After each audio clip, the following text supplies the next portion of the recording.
consider sentencing factors under California Rule of Court Rule 4.410, and they include the protection of society. When looking at that factor, the court's concerned that the conduct, both in this case as well as a criminal history, demonstrates a significant and dangerous risk to the community and to the safety of others. Second factor is punishing the defendant. Unfortunately, prior punishments have not been successful in deterring defendant Cook from committing new crimes of an escalating nature.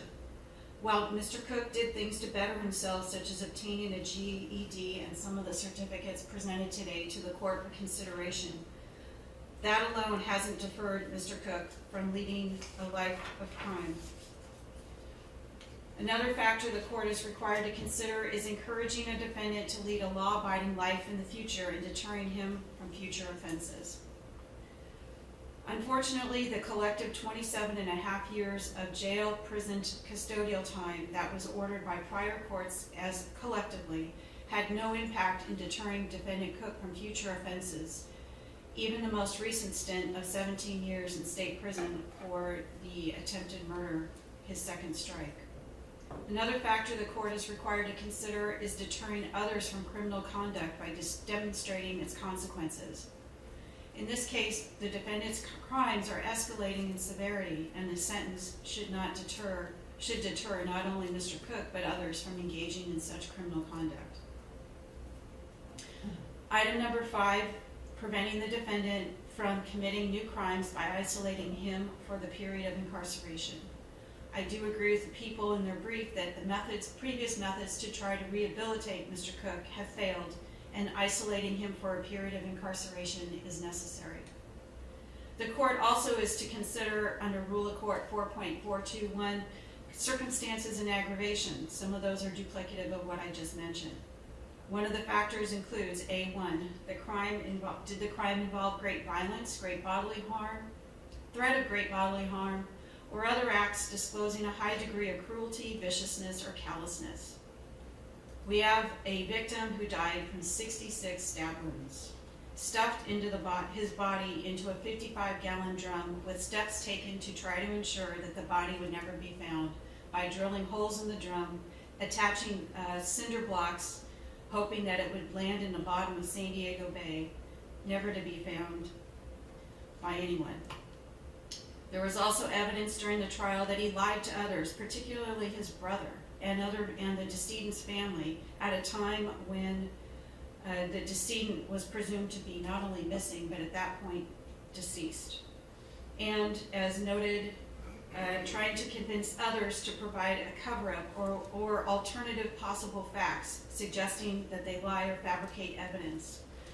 Obviously, this all illustrates, and there's other examples that were presented during the course of the trial, that the crime involved was one of great bodily harm, great violence, and a high degree of cruelty and viciousness and callousness in the way that he was not only killed, but after he was killed and how the body was handled.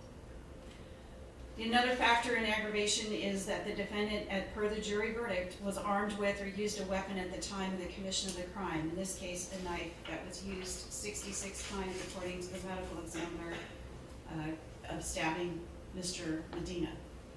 Another factor the court considered, items 3 through 5 did not seem to apply.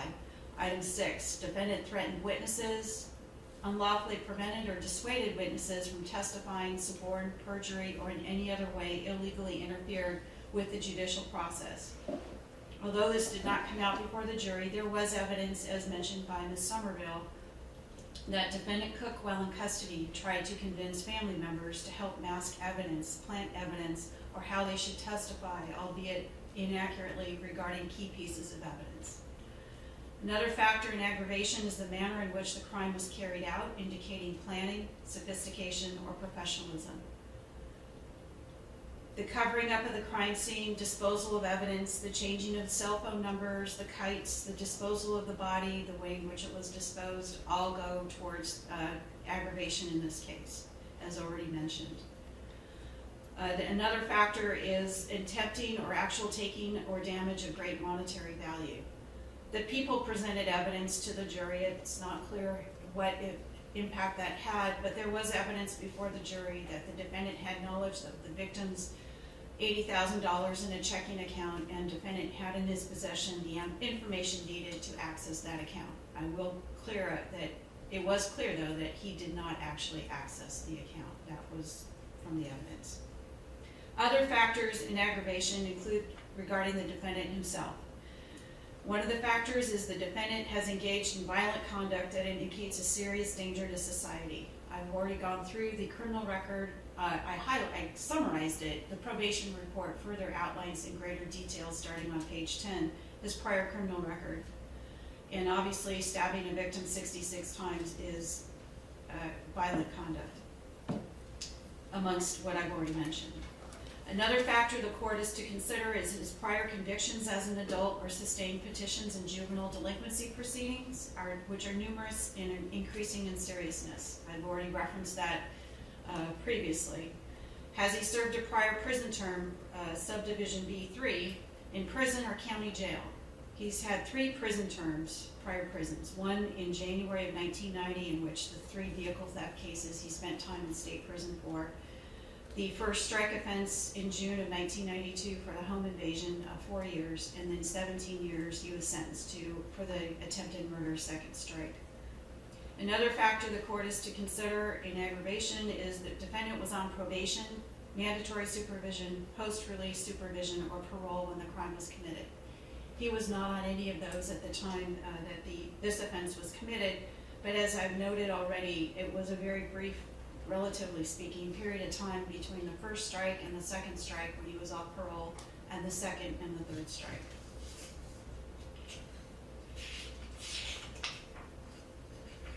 And then number 6, the defendant's prior performance on probation, mandatory supervision, post-release supervision, or parole was unsatisfactory. As I've already noted, his prior performance on probation and parole has not been satisfactory, and it's further outlined in the probation brief. The court also is to consider circumstances and mitigation.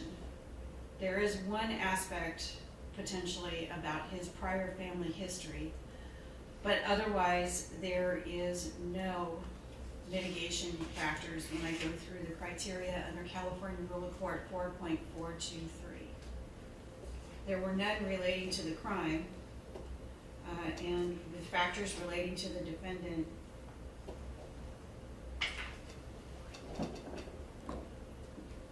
there wasn't any, although the court notes that the defense did present evidence of his family background and his growing up.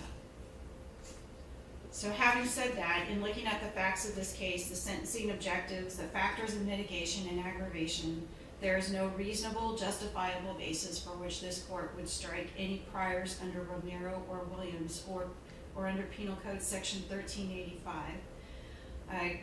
They're not remote in time. The first and second strike, as noted, he went from one strike to another with less than a year and a half in between from the time he finished being on parole from one strike to the second strike to the third strike.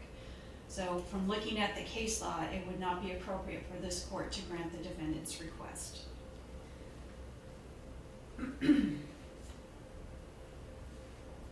Having said that, then, I am adopting probation's recommendations, and that the probation be denied, that the defendant be committed to the California Department of Corrections and Rehabilitation for a period of a term of 11 years as calculated, 5 years for the first serious felony strike, the home invasion, 5 years for the second serious felony strike, which is the attempted murder, the 1 year for Penal Code 12022 subsection B1, and then the second degree murder charge, which is 15 years to life, but tripled given his history to 45 years to life, for a total of 56 years to life in prison, with custody of actual credits of 755 days as of today's date.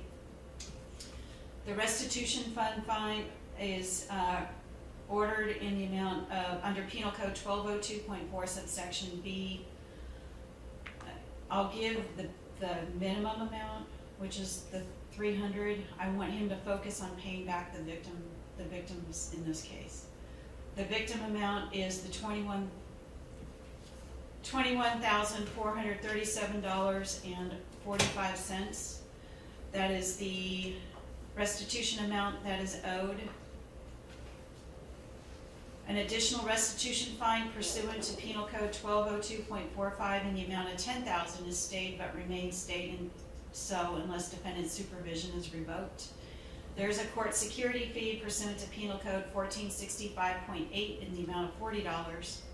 A criminal conviction assessment fee pursuant to Government Code 70373 in the amount of $30. The criminal justice administration fee pursuant to Government Code 29550.1 in the amount of $154. And as I already noted, to pay restitution pursuant to Penal Code 1202.4 subsection F to the Victims Compensation Program in the amount of $21,437.45 regarding claim number A17-6661524 for funeral expenses, A17-6662464 for Ms. Romero's expenses, and A17-6669832 for Ms. Villegas, subject to modification by the court. All fees, fines, and restitution shall be paid forthwith as provided under Penal Code Section 2085.5. Anything further from either side? No, Your Honor. All right, good luck to you, Mr. Cook, and to Mr. Medina's family.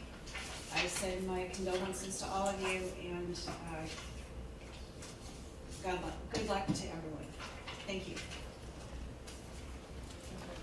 Thank you.